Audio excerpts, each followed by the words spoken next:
tried to sit up, and that's when he grabbed me by the head, and he tried to slam my head down. But it felt like my body was on the grass, and my head was on the cement, and he just kept slamming and slamming. Were the injuries on Mr. Zimmerman's back of his head consistent with someone doing this on cement? I don't think so. How about this?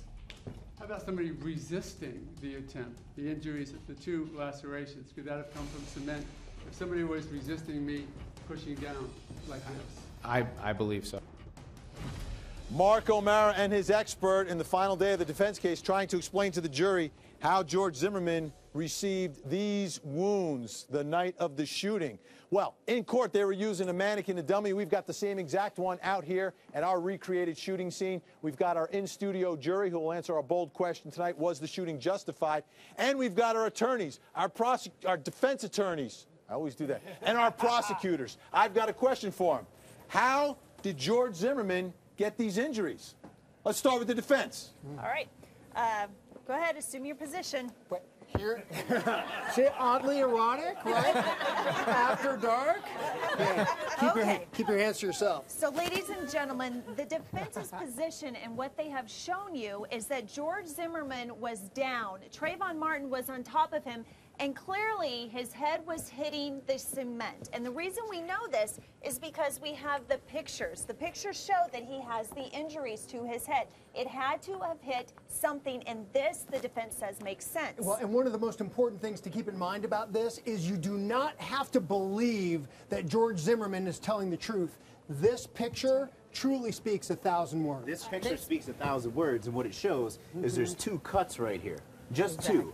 So I'm going to tell you right now, if you don't mind, if I can take over the mount. That is your area of expertise. Yes. I'd like to be on top there. Well, first of all, if he was slamming his head on the cement, what are Zimmerman's hands doing? Nothing? No. They're going to be trying to grab on, so he can't just freely slam him like this. Let's not forget, Zimmerman outweighed Trayvon by at least 60 pounds. What else did Zimmerman say? He scooted down to get his head off of the cement, right? Which, again, is consistent with the theory that Trayvon's legs were up by his armpits covering the gun. Now, how I think this happened, just two scratches. They were fighting. They were fighting over the gun. They were rolling. This is consistent with Zimmerman scratching his head on the cement, and they're rolling back and forth. You know, that could easily explain that. Because if you hit your head... Go ahead. And we heard witnesses testify that they saw a struggle on the ground. The only person that said that his head has been banged over and over is Zimmerman. Yeah, but you don't need to listen to what Zimmerman says. You've got the photo, and it's exactly. But wait, it's exactly that movement that allows Zimmerman to get to the gun in the first place. So all of that idea that somehow Trayvon would be blocking his access to the gun with all of that movement, we know that that's not a reasonable outcome. Juror 4 has a great question, and she's going to ask it right now. How did he get from here to there? I don't understand. That is a fantastic question, and I have the answer.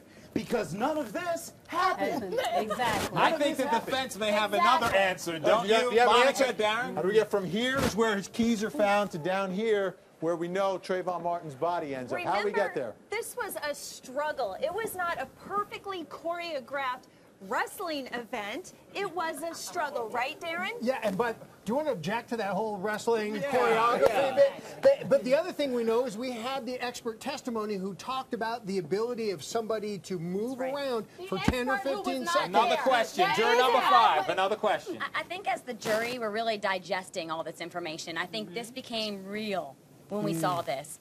But with the expert testimonies, there was a lot of it's possibles and could-haves.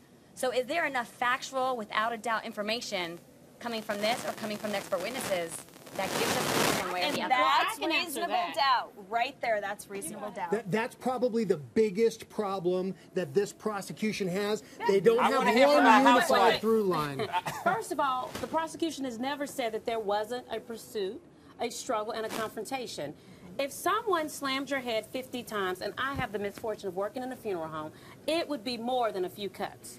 But there would be some DNA under the nail bed. And everyone forgets the testimony of Rachel Gentile, who was on the phone with Trayvon, the objective evidence of a phone record. But hang Trayvon's on. phone is here. She said she heard the phone drop after an argument and a struggle. But the prosecution is coming in and saying, well, isn't it possible? Isn't this consistent with? They're not coming in and saying, here is a clear picture right. about what Rachel happened. Gentile And if you don't gave have you a a clear clear picture, you picture. got reasonable All right. doubt.